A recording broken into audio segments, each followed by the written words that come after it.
Recorded on camera 6. Hello. Katie made this.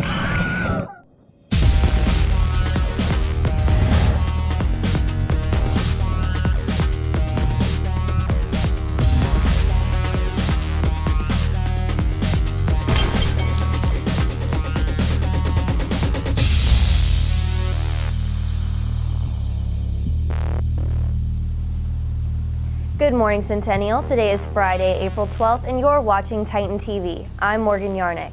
And I'm Braylon Beckton. Thanks for tuning in. We are far into the second semester of school, but that doesn't mean that students should stop working hard. Our reporter breaks down the weighted GPA system. It's a game they play for 4 years and can determine the rest of their lives. Everyone's a player, and to get to the top of the leaderboards is not only a challenge, but a struggle. This is the GPA game. GPA at Centennial is based on a 5.0 scale. Each grade in each class has a weight, and you receive points depending on your grade and the level of class. Levels include, in ascending order, regular, college/dual credit, and finally pre-AP and AP classes.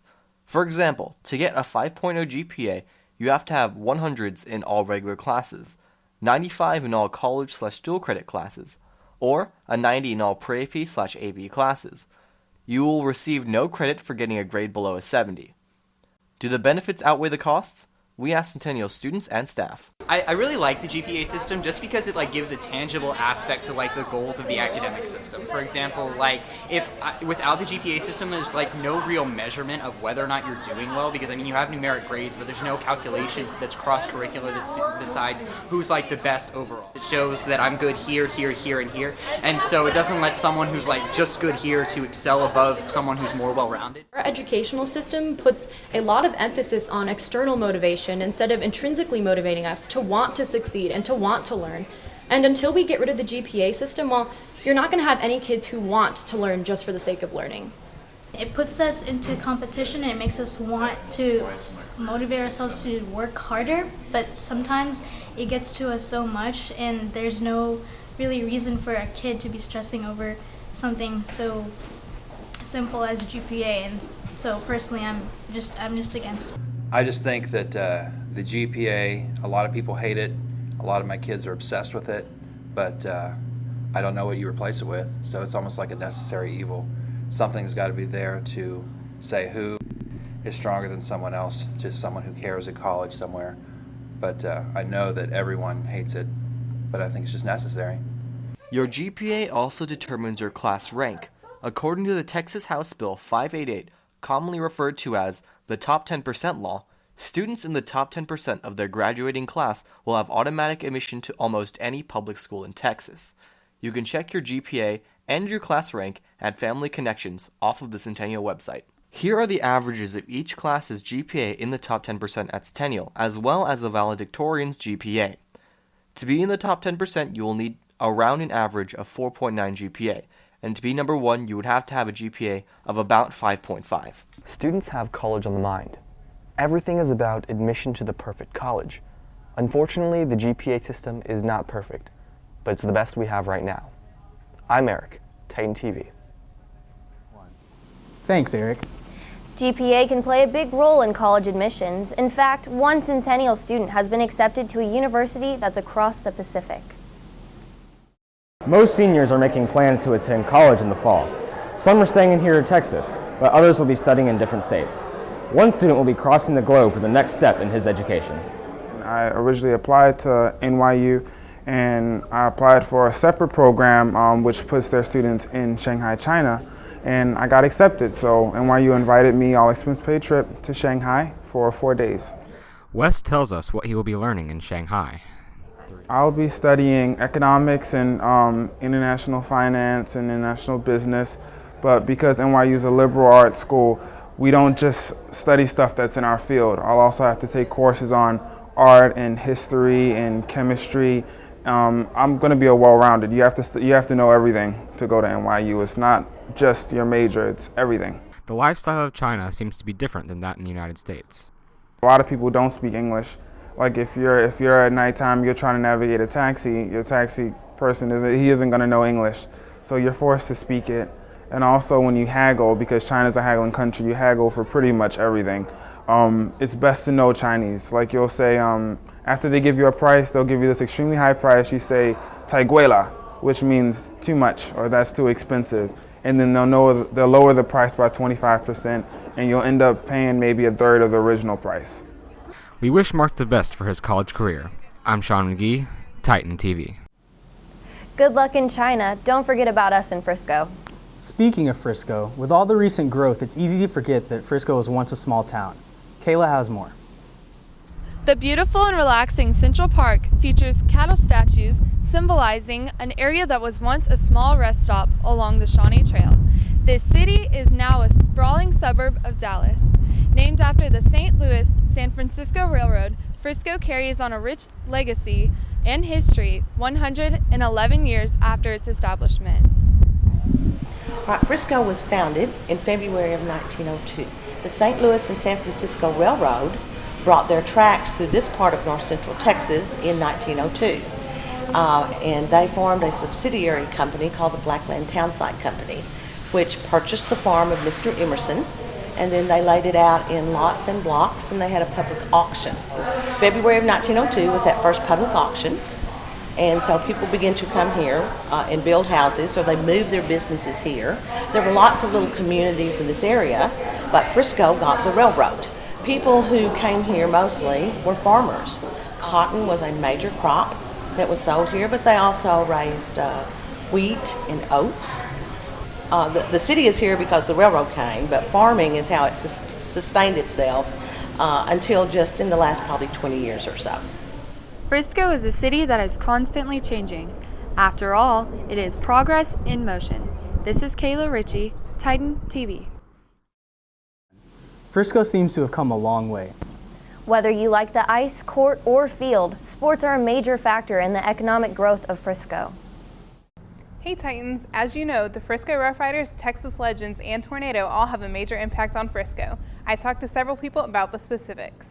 Roughly 60-ish% of the folks coming to Dr. Pepper Ballpark are coming from outside of Frisco, from the surrounding communities and all the way from downtown Dallas and north is where they come. We get a lot of folks from southern Oklahoma who will come out to our ballpark as well. So our demographics, if you come out here to the ballpark, it's tons of young families, a lot of affluent families, educated families, and kind of a wide spectrum of folks who do come in from all over Dallas-Fort Worth. We definitely love having the Rough Riders in the area because it's a positive effect on the economy, as well as our location here. Our sales tend to go up anywhere between 4 to 10%. That's before and after the event. So we definitely love having the Rough Riders here in the area. Our reputation has really gone far and wide on the sports side. We need to continually bring new people to Frisco to shop in our retail stores, stay overnight in our hotels, and have lunch and dinner in our restaurants. So it's all part of an economic package that we needed to generate a healthy tourism industry in our city to help support our local businesses. So we were the first sports team here, and then the Legends came, and then the Rough Riders came, and it really took off as kind of a minor league sports hub.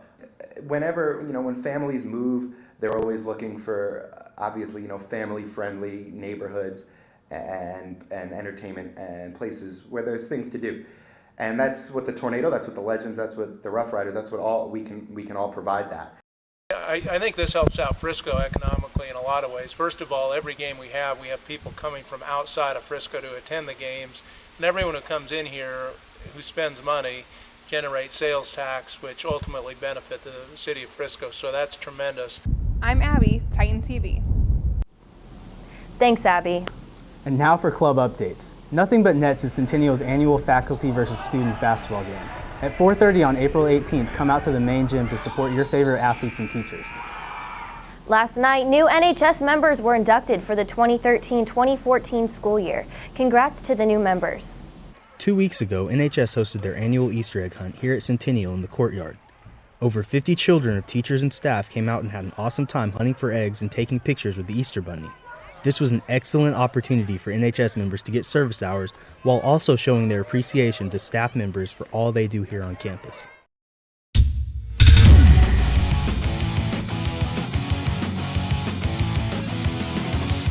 Hey there, Titans. I'm Ashlyn with your sports update. This past Tuesday, our Titan softball team fought hard but lost to Wakeland 8-12. They take on Frisco tonight here at 7. Also on Tuesday, the varsity baseball team defeated Liberty 3-2, pulling out a final run in the last inning to clinch the win. They are currently first in the district, so make sure to come out and cheer them on tonight as they take on Wakeland. The game will begin at 7:30. The district meet for track began yesterday and will finish tonight. Good luck, boys. Even for the most successful teams, injuries can be unavoidable. Matt takes a look at how head injuries are being prevented. The risk associated with contact sports has become a growing concern across America today. We take a look at the effect these sports can have on the brain and what we can do to help. We interviewed CHS Athletic Director Mark Howard on his thoughts on how head injuries have changed contact sports and what has been done to make sports safer for athletes.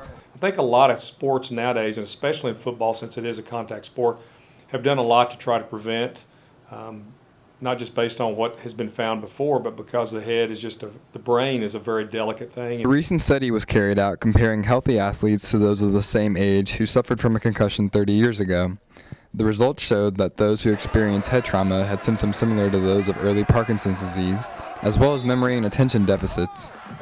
We asked current CHS football player Eric Robeson about his concussion and whether he thinks enough action is being done to prevent head injuries in contact sports. Better, like checking of the air pressure in the helmets could help. But it's football, you know, there's going to be big hits and concussions are going to happen no matter what. So you really can't fully take them out of the game. Honestly, I think contact sports have come a long way in that particular regard.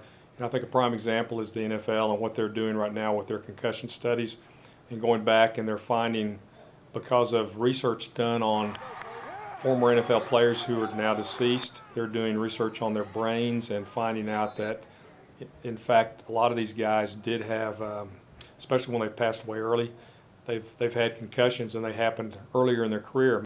Technology in diagnosing and treating concussions has come a long way, but there is always room for improvement. It is imperative that athletes are properly diagnosed because if an athlete who is recovering from an initial concussion sustains another concussion, permanent neurological dysfunction or death could occur. I think probably education is the biggest thing that we can do. If we can educate our coaches and just the public in general, moms and dads, about the potential of concussions and us doing everything that we can, whatever that means, whether it's buying our kids helmets to wear, I'm talking about at home, anything we can to protect their helmet in the form of some kind of helmet device, I think we need to do that. Remember, Titans, rules are only there to protect you. This is Matt, Titan TV. That's it for this week's edition of Titan TV. Thanks for watching.